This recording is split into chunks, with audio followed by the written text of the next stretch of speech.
समस्तंको माने नमस्कार। जय जगन्नाथ। मु प्रियंका आपण मानकु स्वागत करुछि ओडिया पेडागोजी रो थ्योरी सेक्शन को। आज होछि सेकंड सेशन जो थरी का आमे पढ़िबा द्वितीय अध्याय को, किंतु पढ़िबा पूर्व आपण मानकु कहि रखुछि आपण कंप्लीटली प्रथम अध्याय को कंप्लीट करंतु, कारण से 2 कि 3 मार्क रो पड़ी थाए। ठीक अछि, आपण जानिछन्ती आपण को ओडिया पेडागोजी रे 10 मार्क रो पड़ी थाए। ठीक अछि, एथिरे आपण को 5टी सेशन रे कंप्लीट हबो टोटल हमर थ्योरी पार्ट। तेणु करी आपण गोटे हेले भी स्किप करंतु नहीं, निश्चित भाव में पढ़ंतु। आपण को क्वालिफाई हेबारे केही अटकई पारिबे नहीं, तार गारंटी मु आपण को दउची। चलंतु काल विलंब न करी आज सेशन टी को स्टार्ट करिबा। जदि आपण माने मो चैनल रे नुआ अछंती ताहले सब्सक्राइब करी के ऑल नोटिफिकेशन को ऑन कर दियंतु। देखिबा आज सेशन रे कोन को आइची। आज सेशन टी रहला तात्विक पठन एवं व्यापक पठनर कौशल। ठीक अछि, यह होची पठनर दुईटी भाग बा पठन को दुई भाग रे विभक्त करा हेची। गोटे होची तात्विक पठन, गोटे होची आ गोटे होची कोन ना व्यापक पठन। ठीक अछि, अच्छा आपण माने जानि छथि सबुठु बेस्ट होची हमर पठन, माने पठन को अधिक गुरुत्व दिया हेची। जेति कि अछि हमर भाषा शिक्षण पई जो श्रवण कथन पठन लिखन पढ़िबा लेखिबा माध्यम रे भाव ग्रहण हेइथाय एवं व्यावहारिक व्याकरण प्रयोग हेइथाय, भाषार व्यवहार हेइथाय, शब्द भंडार अभिवृद्धि मध्य होइथाय, स्वशिक्षण मध्य होइथाय। कोन पई हेइथाय ना भाषा शिक्षण पई, हां कि नै एडा ऊपर निर्भर करिथाय भाषा शिक्षणटी। किंतु सबुठा सेमानक मध्य सबुठु गुरुत्वपूर्ण कोन ना पठन। सबुठु गुरुत्वपूर्ण होची पठन, मने रखिबे। या मध्य गोटे शॉर्ट क्वेश्चन पड़ी पारे के ईयर बोधे पढ़ीतिला गोटे मोस्ट इंपोर्टेंट बोली करी। ठीक अछि, चलंतु जानिबा ताले तात्विक पठन कोन एवं व्यापक पठन कोन। तात्विक पठन होची एइटा जोठे कि आमे हमरो किछि ज्ञान अर्जन हेइथाय, मन रखंतु, एवं बोध ज्ञान आमे हासिल करिथा। आमे किछि बुझी थाए एवं हमरो ज्ञान हासिल हेइथाय, ताको आमे तात्विक पठन कहिबा। ताले तात्विक पठन रो एग्जांपल कोन, कोउटा आमे पढिले होची हमरो ज्ञान अर्जन हेइथाय। हमर पुस्तक हमर 1 क्लास हो 2 क्लास हो 3 क्लास हो जेते क्लास रो बही गुडा को होची कोन सेगुडा पढ़ी थाए। आमे केमती इंटेंशनली पढ़ी थाए, हां कि नै ज्ञान अर्जन करिया पई पढ़ी थाए आमे। तेणु करी सेगुडा को होची तात्विक पठनर गोटे गोटे एग्जांपल। ओके, देखंतु कोन लेखा आइची, एठी मध्ये लेखा आइची कि नै तात्विक पठनर मूल लक्ष्य होची बोध ज्ञान हासिल करिबा। ठीक अछि, अच्छा तापरे आमे जानिबा व्यापक पठन कोन। व्यापक पठन होची जोठरे कि हमें आनंद प्राप्ति हेइथाय। ठीक अछि, पिलाटीर बा लोकंकर आग्रह रुचि अनुसार जो पुस्तक सामने माने चूज करथांती एवं पढ़ी थांती एवं आनंद प्राप्ति करिथांती ताकू आमे कोन कहिबा व्यापक पठन। एठू गोटे मार्क सियोर पड़िबो, तेणु करी भलो भाबरे बुझंतु जिनिसटी को। अच्छा व्यापक पठन एग्जांपल कोन, को जिनिस को पढ़िले हमको आनंद लागे बा आनंद मिले। उपन्यास, गल्प, कविता, नाटक, भ्रमण कहानी एवडा सब, किंबा छोट पिला मानक छोट छोट मजा बही मजा गप कविता एगुड़ी रही, हाँ कि नहीं। अच्छा आउ कौन रही देखंतु, आउ तो ये शिशु पुस्तक रही, उपयोगी पत्रिका रही, हाँ कि नहीं। अच्छा ताले जानी पारले तात्विक पठन कोन एवं व्यापक पठन कोन। एटू गोटे मार्क सियोर पड़िबो, ताहले एडा को भलो भाबरे जानंतु। नेक्स्ट क्वेश्चन को जिबा हमें। नेक्स्ट देखंतु मातृभाषा रे गद्य शिक्षादान और शिक्षण। मातृभाषा रे विभिन्न प्रकार अछि, गोटे गद्य विभाग अछि, गोटे पद्य विभाग अछि, हाँ कि नहीं व्याकरण विभाग रही, एवडा सब रही। तो फर्स्ट जानिबा आमे गद्य शिक्षादानर उद्देश्य कोन, मेन उद्देश्य हमर गद्य काहे की पढ़ी थाए। गद्य पद्य जानि छथि, गीत गुडा कहूची पद्य, अलगा गुडा कहूची गद्य, हाँ कि नहीं आपण एकांकिका मध्य रही। तो ए गद्य शिक्षादान फल रे हमर उद्देश्य कोन रहिबा दरकार ना पिलाटीर कोन हेइथाय सुनिबा कहिबा पढ़िबा लेखिबा दक्षतार अभिवृद्धि घटिथाय, हाँ कि नहीं भाषा प्रयोगर विधि संपर्क धारणा पाइथाय, नूतन विषय ज्ञान अर्जन करैथाय, चिंता शक्ति जुक्ति शक्ति कल्पना शक्तिर मध्य विकास घटिथाय, हाँ कि नहीं। आउ कौन हेइथाय ना से नूतन शब्द को जानी थाए एवं ताको भाषा रे मध्य व्यवहार करिथाय, जो वाक्य गठन करथांती। आउ कौन हेइथाय ना व्याकरण ज्ञानर अभिवृद्धि घटी थाए व्यापक पठन पर आग्रही सृष्टि होता है एवं सृजन शक्तिर विकास होता आ गोटे लास्ट कौन स्वदेश प्रीत आ मानविक मूल्यबोध संपर्क में सचेतना सृष्टि करें या गुड़ाक देखी दिंतु भल भाव में एठू बेले बेले पड़ पारे। नेक्स्ट देखा आपण मैंने जानते गद्य शिक्षादान करने बेले को केतोटी सोपान दे आम शिक्षादान पिला मानक शिक्षा दे थाए ना तीनोटी गोटे हूँ उपक्रम गोटे हूँ उपस्थापन आ गोटे हूँ मूल्यांकन ताबले जानिबा उपक्रम रे कौन करा जाए उपस्थापन रे कौन करा जाए एवं मूल्यांकन रे कौन करा जाए। उपक्रम माने कौन इंट्रोडक्शन समयटा इंट्रोडक्शन समय रे आमे कौन करि थाई पिला मानको ना पाठ प्रति आग्रह सृष्टि करि थाई बही को केमती माने ए चैप्टर को आसीबा पई आपण किसी एक्टिविटी करथांती हाँ कि नहीं कौन करथांती आपण पिला मानको गीत सुनै थांती नले गप कहि थांती नले चित्र मॉडल देखै थांती हाँ कि नहीं विभिन्न प्रकार एक्टिविटी करैकी पाठ ओरिएंटेड पिला मानको करथांती उपक्रम रे बेले बेले से जो पढ़ीला थरे मन अछि ना आपनकर लेखक परिचयटी एटा लेखक परिचयटी आपण को समय रे करंती उपक्रम ना उपस्थापना ना मूल्यांकन आपण मन रखिबे लेखक परिचय सब बेले उपस्थापना रे करा जाय थाए ठीक अछि। अच्छा उपस्थापना रे ताले कोन कोन कराई थाए देखंतु लेखक परिचय प्रदान कराई थाए विषय पृष्ठभूमि और आलोच्य विषय वस्तुर संक्षिप्त सारांश कहुई थाए माने जो टॉपिकटा आपण पढ़ेइबे तार सारांश फास्ट टिके कहीदेवे ये टॉपिक रे कौन कौन सब रही है तबे इंटरेस्टेड हेबे पिला माने पढ़िबा पई। नेक्स्ट कौन करती ना पिला शिक्षक हूँ आदर्श पठन करथांती पिला माने चुपचाप बसथिबे टीचर कहिबे बा टीचर पढ़िबे से माने केवल शुणिबे। नेक्स्ट कौन हुए ना पिला माने स्वर पठन करती माने पिला माने पढ़िबे ठीक अच्छे जन को पढ़ापी कहे केतेक स्टॉप करदे पुणी आउ गोटे छुआ पढ़ो पुणी से स्टॉप करेंगे पुणी आउ गोटे छुआ पिला पढ़ो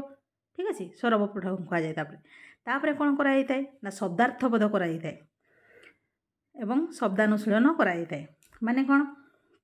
पिला माने बाछंती कौ शब्द गुड़ा तांको पई नुआ से शब्द गुड़ी को से नोट डाउन करथांती एवं तार अर्थ से खोजिकी बाहर करती बा टीचर तांको हेल्प करती गेस्चर पोस्चर साहाय्य ठीक अच्छे एवं ताको वाक्य गठन करथांती। नेक्स्ट कौन करा जाए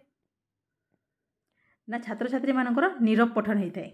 ठीक अच्छे यहीटा बहुत टाइम रे पड़े नीरव पठन समय नीरव पठन समय कौन होता है ना पिलाटी जिते चुपचाप होके पढ़े चुपचाप होके पढ़ला बेलू बहुत सारा जिनस सी बहुत शीघ्र पढ़ी दिए आउ कौन होता है शीघ्र भाव ग्रहण करें मन रखिए नीरव पठन से भाव ग्रहण करें शीघ्र आउ कौन करें ना नूतन शब्द को खोजती से समय है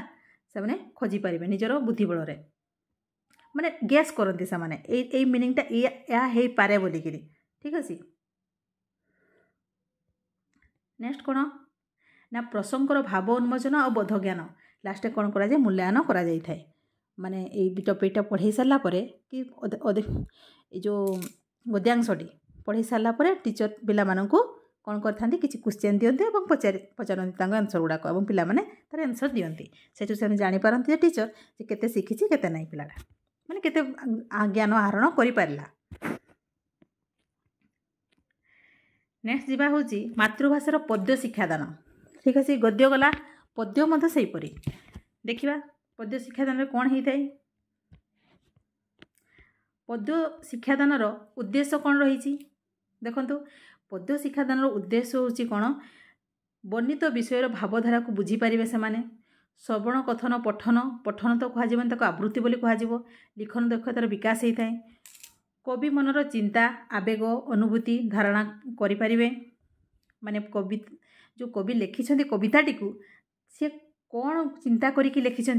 से कौन भाविकी लिखिं भावना को पिला माने बुझी पारे ठीक अच्छे कवितार पाठ कर आनंद उपभोग करें यहीटा वेरी इंपोर्टेंट देखो कौटारे से आनंद प्राप्ति मिलता है मन गद्य पद्य ना व्याकरण एरक थी ऑप्शन आपड़ सब लिखे कौन ना आनंद ठीक अच्छे आउ कौन होता है ना कल्पना शक्तिर विकास होता है मानविक गुणावलीर विकास होता है शब्दपुंज तात्पर्य बुझीपारे पिला माने ऐतिह्य संस्कृति सहित परिचित हो पारे अधिक अधिक कविता पढ़ापी प्रेरणा लाभ करेंगे छात्र छात्री मानकर सृजन शक्तिर विकास साधन हम ठीक अच्छे। अच्छा से सेम रही गद्य शिक्षादान जमी पद्धति पद्य शिक्षादान से 3टी सोपान रही ना कौन कौन उपक्रम उपस्थापना और मूल्यांकन उपक्रम कौन कर परिका ही चित्र देखेबे मॉडल प्रदर्शन करी कौन करे प्रसंग रे उपनीत करेबे उपस्थापना से कवि परिचय देवे कविंकर पृष्ठभूमि संक्षिप्त सारांश कथन करेबे तापर कौन करेंगे शिक्षक आदर्श आवृत्ति हेबो तापर छात्र छात्री को ये देखो शिक्षक आदर्श आवृत्ति पर पिला माने नीरव पठन करेंगे तापर कौन हम ना कवितार भाव उन्मोचन हम कविताटी कौ भाव में लिखाई सेटा हूँ उन्मोचन हम देन कौन हम छात्र छात्री द्वारा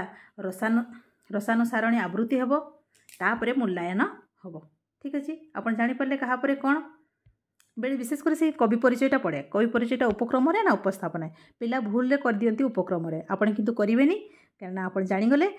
कवि परिचयटा सब उपस्थापना समय करा जाय थाए ठीक अच्छे नेक्स्ट देखंतु मातृभाषा अतिरिक्त साहित्य शिक्षादान शिक्षण अतिरिक्त साहित्य माने कौन अतिरिक्त साहित्य माने कौन जोड़ा कि आमर नॉन डिटेल गुड़ाक आम पढ़ी थाई जो है गल्प बहिका गल्पकांकिका बही गुड़ाक तार उद्देश्य कौन शिक्षार्थी माने विषय वस्तु संबंधी नूतन ज्ञान आहरण करथांती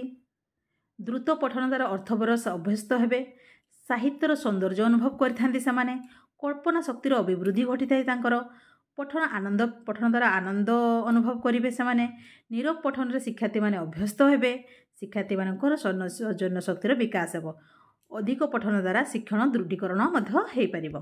ठीक अछि एवडा होछि तार कोन उद्देश्य 4टी ऑप्शन को देखले आप निश्चित भाव में जानीपारे किंतु जदि ये पॉइंट गुड़ाक टिके हदे आप कान को बाजी थी ताले आपन को निश्चित भाव में यहाँ मो नुआ नुहे ठीक अच्छे मुझे पढ़ी अच्छा नेक्स्ट को जीवा बहुभाषी परिस्थिति रे ओडिया भाषार पठन और भाव ग्रहण रे असुविधार कारण कौन पाई बहुभाषी पिला माने पठन रे से माने टिके पछुआ थांती तांकर असुविधा होई थाए कौन असुविधा होई थाए ना कौन पाई असुविधा होई थाए जानि पारले से माने होची बहुभाषी पिला माने तांकर भाषा ओडिया भाषा प्रति से माने आकृष्ट नुहे से माने तांकर मातृभाषा सांताली हो सेगुड़ा शिखि थांती तेणुकर सेमानंकर शब्द भंडार बहुत कम थाए ठीक अछि तो एटा कौन कहिछि देखंतु तांकर कौन कौन कम थाए ना सेमानंकर ओडिया भाषा रे कथन दक्षता कम रही थाए एटा मन रखंतु सेमानंकर कठिन परिश्रम कर शब्द को शब्द पढ़ती सेमाने निर्भुल भाव में वाक्य गठन करि पारंती नाही सेमानंकर शब्द भंडार सीमित रही थाए ठीक भाव में सेमाने ओडिया भाषा को मध्य कहि पारंती कि लिखि पारंती नाही जानि पारले एटी गोटे कौन कहुए ओडिशा रे 62 प्रकार आदिवासी मध्य 32 प्रकार आदिवासी निज भाषा रे कथबार्ता होई थांती हाँ होती से निज भाषा कथबार्ता होती कि निज भाषा कथा से बुझी पारती एवं आनंद उपभोग करि पारंती से ठीक अच्छे ताले एगुड़ा सब कारण रहा से कारण तो नुहे पाखे देखा जाए एगुड़ा सब है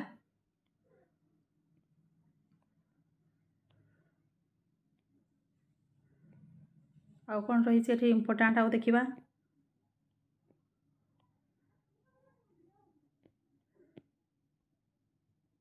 ये तो मत किसी इम्पोर्टाट देखा जाऊनी ये सरीगला आज सेसन टी ठीक अच्छे ताले आज सेसन आम कौन जानिले तात्विक पठन व्यापक पठन गद्य शिक्षादान उद्देश्य आउ कौन गद्य शिक्षादान पर्याय गुड़ाक सोपान गुड़ाक जानिले पद्य शिक्षादान उद्देश्य जानिले एवं पद्य शिक्षादान कौन जानिले सोपान गुड़िक 3टी सोपान जानिले ठीक अच्छे अतिरिक्त साहित्य रसीपरी जानिले उद्देश्य जानिले ठीक अच्छे तार एगुड़ाक जानीगले आम तापर बहुभाषी शिक्षार्थी कथा जानिले द्वारा कौन कौन देखाई था लक्षण गुड़ाक आम जानीपारे से गोटे कि 2 मार्क क्वेश्चन सियोर आसो ओके आप भल भाव में वीडियोटी को लास्ट पर्यटन देखिए तो हाँ ठीक अच्छे आपड़ जब नुआ अच्छा ताले सब्सक्राइब करके ऑल नोटिफिकेशन को ऑन करदेव और जब भल लगे सेसन टी लाइक और शेयर करने जमारू भूलें थैंक यू जय जगन्नाथ थैंक यू।